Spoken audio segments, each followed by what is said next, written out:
warahmatullahi wabarakatuh. Alhamdulillahirabbil alamin wassalatu wassalamu ala asyrofil anbiya wal mursalin wa ala alihi washabbihi ajmain. Amma ba'du. A'udzubillahi minasyaitonir rajim. Bismillahirrahmanirrahim. Walaqad khalaqnal insan wa na'lamu ma tuwaswisu bihi nafsuhu wa nahnu aqrabu ilaihi min hablil warid iza talaqqal mutalaqqiyani 'anil yamini wa 'anil shimali qa'id ma yalfizu min qawlin illa ladaihi raqibun atid fajat saqatul mauti bil haqq zalika ma kunta minhu tahida. Dan sesungguhnya kami telah menciptakan manusia dan mengetahui apa yang dibisikkan oleh hatinya.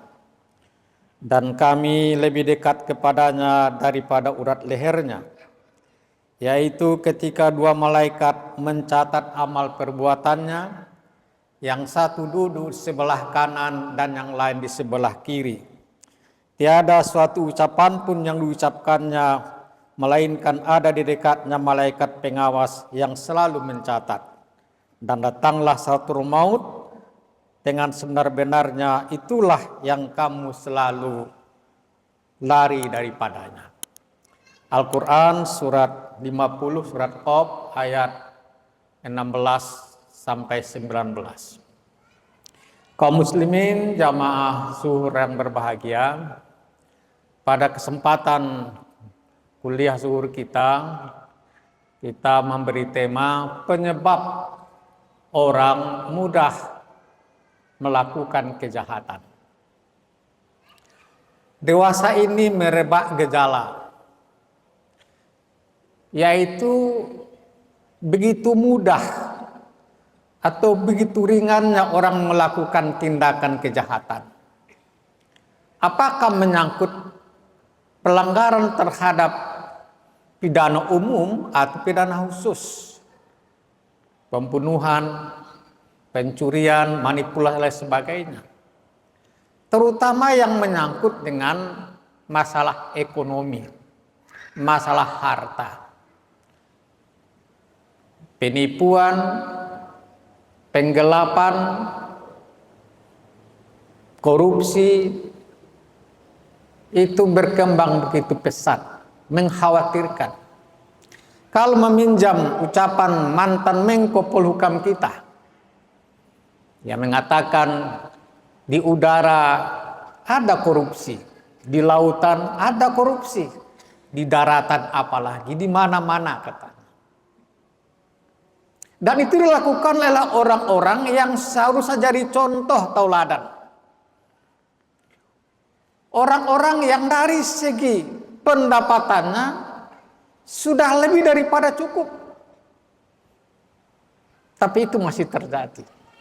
Tidak di lingkungan eksekutif, legislatif, yudikatif, hampir semuanya. Dari pusat sampai ke daerah. Timbul pertanyaan, mengapa semua itu masih terjadi? Kalau kita lihat dari segi ajaran Islam, ada 5 hal penyebabnya. Pertama, hilangnya kesadaran bahwa ia selalu dalam pengawasan Allah Subhanahu wa Ta'ala. Ketika seseorang merasa jauh dari pengawasan Allah, waktu itulah dia berbuat pelanggaran-pelanggaran itu.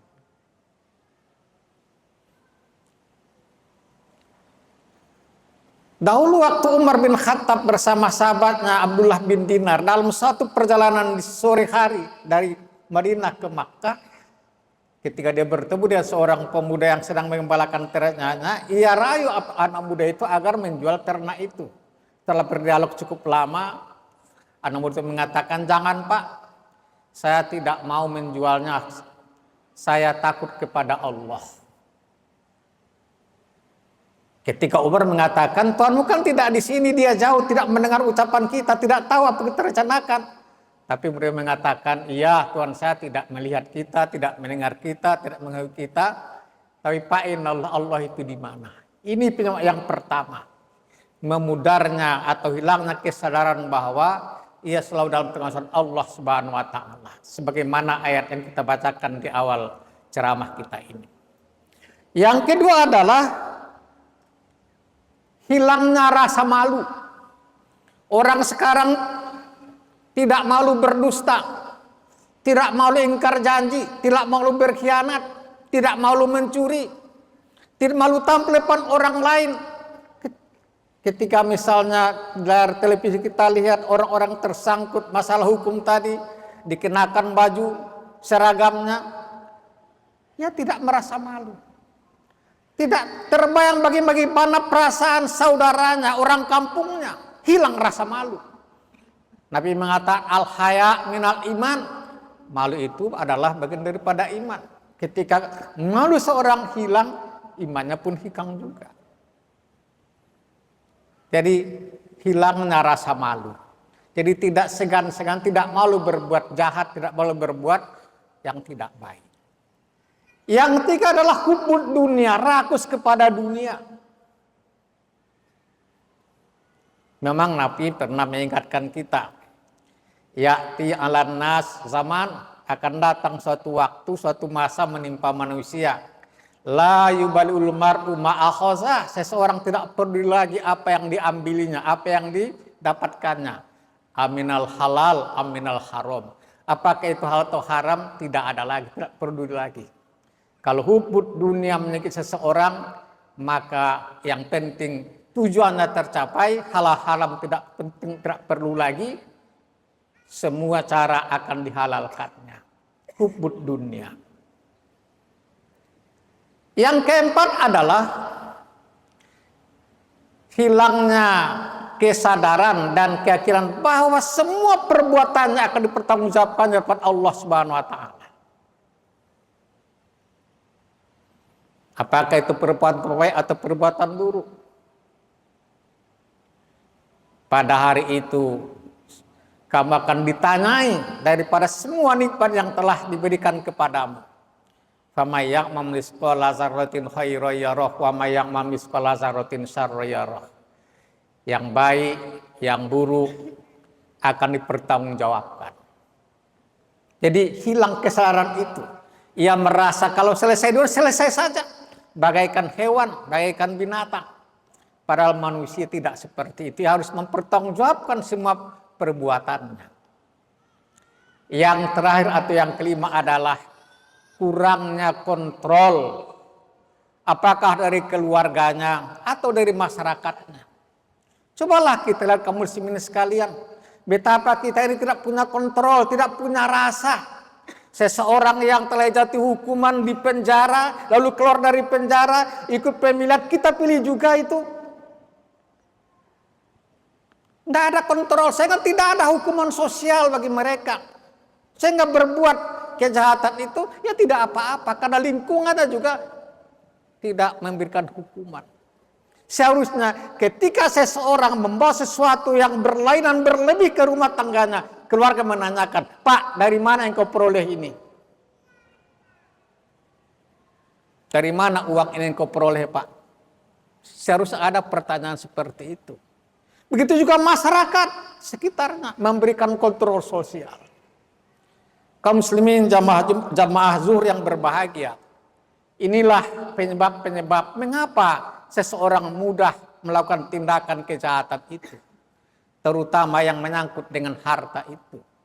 Sehingga merebak manipulasi, korupsi, dan lain-lain sebagainya. Dan itu sangat bertentangan dengan ajaran agama Islam.